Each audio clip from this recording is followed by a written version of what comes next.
Le centre de Timimoun et ses rues en échiquier ont été construits par les Français dans les années 1920. Les vestiges de la vieille ville ont été préservés.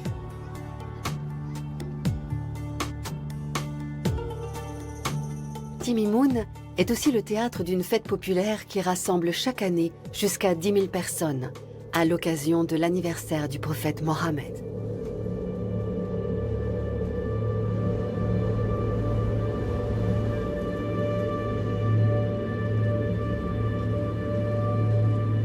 Bachir Kadiri attend cet événement depuis des semaines.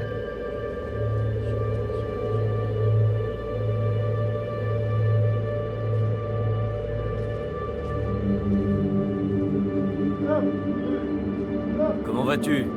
Bien. Qu'Allah soit avec toi. Avec toi aussi. Je suis content de te voir. Qu'Allah t'apporte la santé.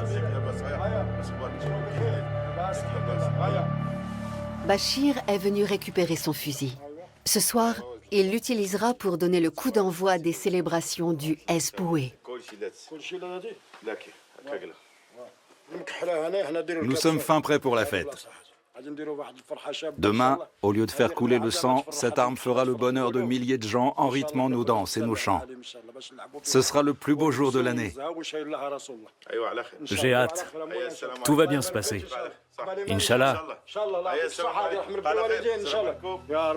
Le Esboué de Timimoun est une fête unique au monde. Ces festivités commencent en douceur la veille du Mouloud, célébration de la naissance du prophète Mohammed.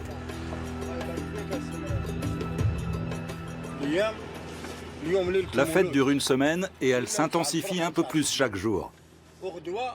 Quand Mohammed est venu au monde, il nous a éclairés. C'est ça que nous célébrons. C'est comme si on avait installé l'électricité dans une maison et que d'un coup, on avait mis le courant en marche et que tout s'était illuminé. Ce moment de pieuse convivialité pour commémorer la naissance du prophète est né d'un rêve.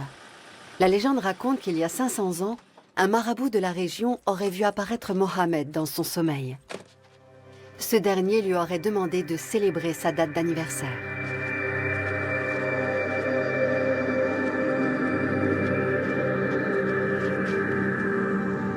Cette histoire est solidement ancrée dans les croyances des habitants de Timimoun.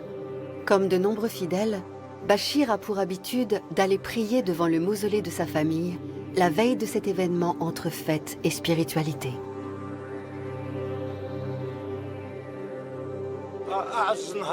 Pour moi, c'est de loin le jour le plus précieux de mon existence.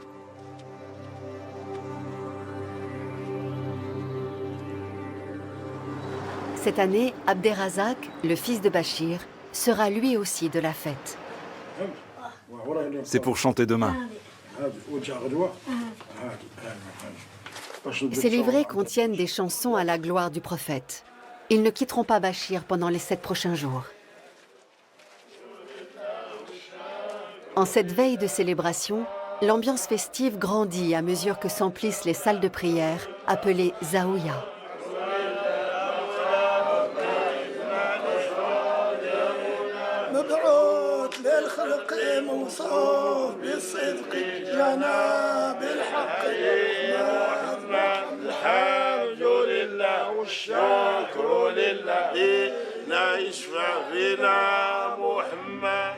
Dans le rêve du marabout, le prophète Mohammed avait également demandé à ce que du couscous soit servi en son honneur, afin que chacun puisse manger à sa faim.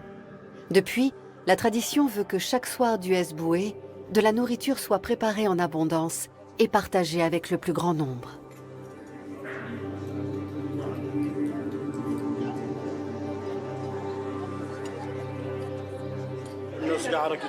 Tous ceux qui le peuvent doivent apporter quelque chose. Ça peut être du couscous, du pain ou des grillades. Toutes les mosquées de Timimoun sont de la partie. Quand on fait ce genre de bonne action, on se sent plus léger. Alors moi, aujourd'hui, je me sens léger comme une plume.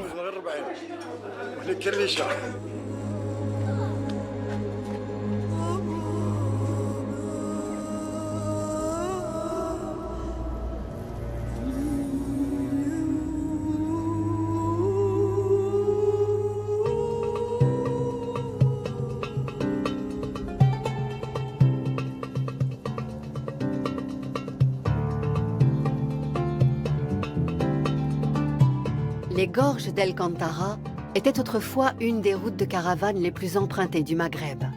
À ce jour, elles sont un point de passage important pour les camions qui traversent